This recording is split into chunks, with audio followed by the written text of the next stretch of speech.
What's a seemingly small red flag that actually tells you a lot about a person? Will do anything to avoid apologizing or admitting fault. How they talk about a person as soon as they leave a room. Oh, there's even better. How they talk about someone who is just out of earshot. They don't even have the control to wait for them to leave. Low-key insults followed up with, "I was joking." If all of their exes were crazy, narcissists, etc. If everything is always somebody else's fault. When they get pissy if you don't text them back in time, but somehow answer you in 3 to 5 hours because they are busy. You can tell tons about a person, good and bad, by how they treat waiters and cashiers. Insanely accurate. When they hijack your side of the conversation to talk about themselves. There is a point where, "I understand because this thing happened to me," becomes, "Yeah, that was about you. Now let's talk about me." Not having a life of their own. Always depending on their partner for happiness. A constant need for external validation or reassurance. It shows insecurity and an unhealthy dependency on others, which would lead to an unhealthy and imbalanced relationship or friendship. Someone who tries too hard to seem different from other people. Someone who is rude to people but says they are actually being brutally honest. I die from cringe anytime I see the above two happening. When someone jokes about being a bad person, like, "Haha, I'm such a toxic friend." Okay, so you just admitted it? When their most common argument for anything is, "Everybody knows, does, thinks," or "just because." People that are charming but lack or avoid any accountability. They aren't inherently bad people, but their ability to charm their way out of responsibility inevitably ends up burdening those around them. I've seen it so many times, at work, in other people's relationships.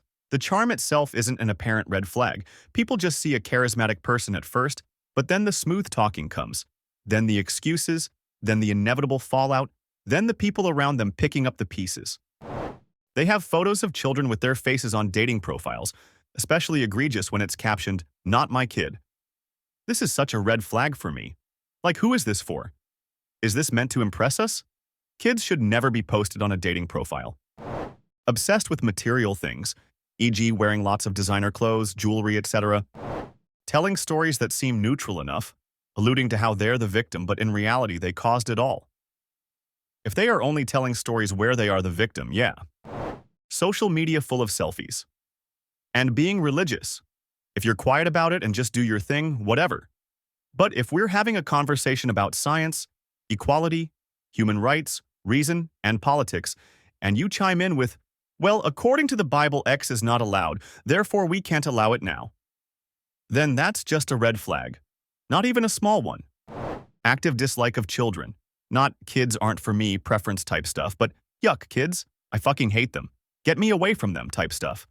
It's one thing to not want them, but hating them is bizarre. When they hate someone without a valid reason, like for literally just existing. I think sometimes that's just a pheromone issue, like, "My chemicals don't like your chemicals." Edit. But how they respond to the person they don't like is different.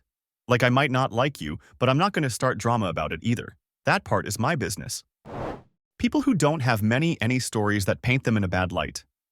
I don't mean go around sharing the worst thing you've ever done, but there are some people with all their stories are just what a heroic day they had, almost all the time. Then they're probably leaving out a lot of details.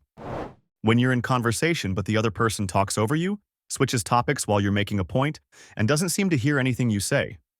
I have an otherwise very nice friend who does this every time we meet, to the point where I've begun limiting my exposure. NB She is a solo radio presenter by profession. Thanks for watching all the way to the end.